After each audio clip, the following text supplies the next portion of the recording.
When I think about the dark, I think about a game that I used to play as a kid.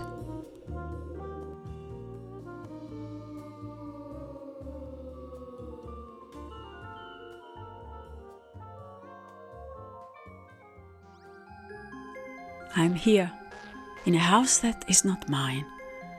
I'm here with my friend. I'll call him Mario. I'll tell you later why.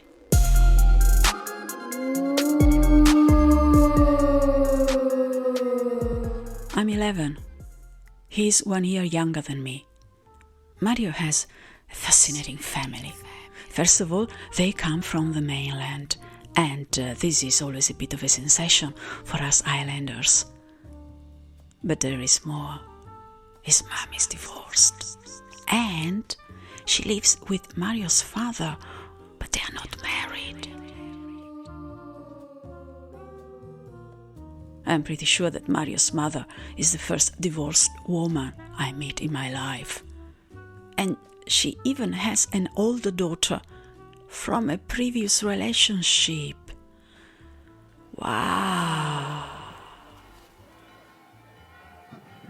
Adults talk about Mario's mom in a whisper. And there is a certain initial reluctancy to welcome them in the neighborhood. I remember once we were at his place and I had to go to the toilet.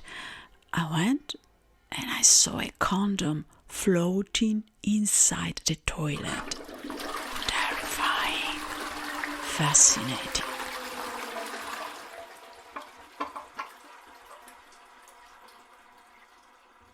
So, there is a game that Mario and I play constantly during the summer when I'm 11. Here is how it goes. You'll need a house without parents or adult supervision, windows with heavy shutters, a record player, scary music to play, instructions for 2 players. Once you are home alone, close all windows, draw the curtains and close the shutters so that the room is dark. Play the scary record on the record player. Start running around the room screaming at the top of your voice.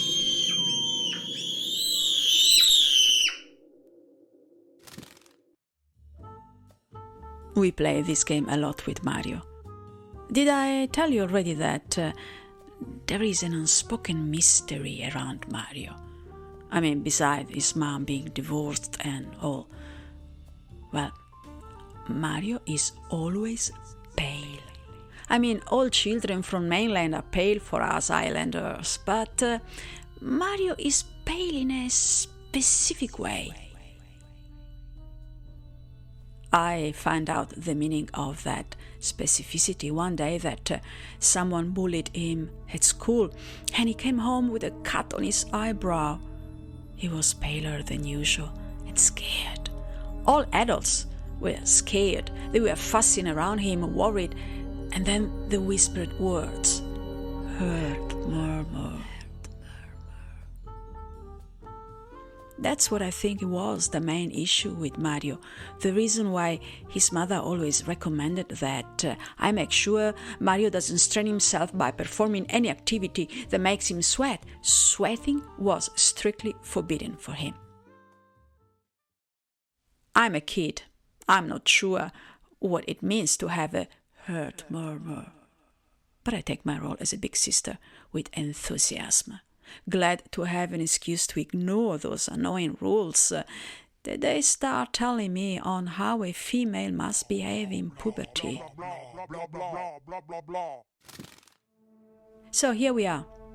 We have closed the shutters and the room is dark enough for us to see everything but grey.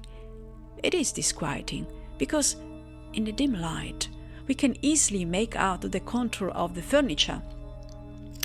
I remember a large bed, so it must be in the master bedroom. But terrifying shadows follow us behind every corner. It feels like we stepped inside a real-life black and white movie, but stranger, uncanny. I don't remember how or who came up with the idea of this game. I don't even think we gave it a name. I only know that we have been playing it compulsively forever and ever. Always at his home, because Mario, unlike me, is very often home alone. Anyway, we placed the record on the record player. It is Profondo Rosso, the soundtrack from the latest Dario Argento horror movie, a movie we haven't seen because it is rated 16, but his family has the record of the soundtrack, and we listen to it at an impossibly high volume, while running around the dark room and screaming at the top of our voice, running and curling up on the carpet next to the bed, and occasionally hiding under the bed, all the while screaming and screaming and screaming until the song ends. And then we run to the record player to stop it before the following song starts, because there is only one soundtrack for our scary game.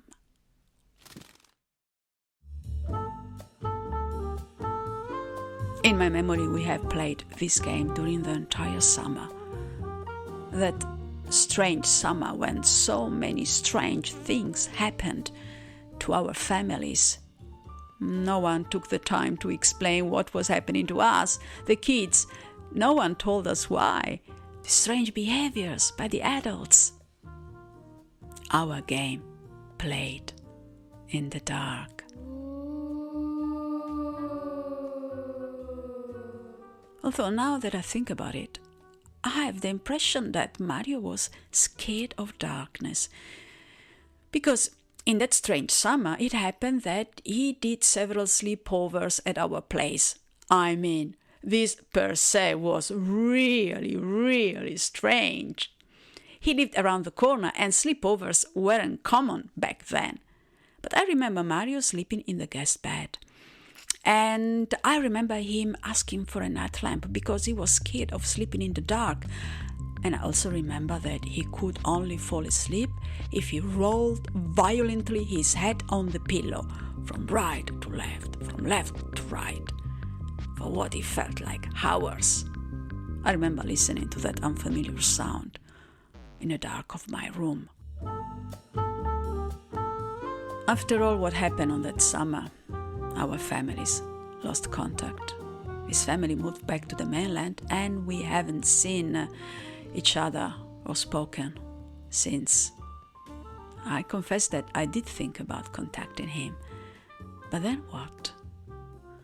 To ask him whether he remembers when we scared ourselves to death by running like crazy in the dark, listening to Profondo Rosso.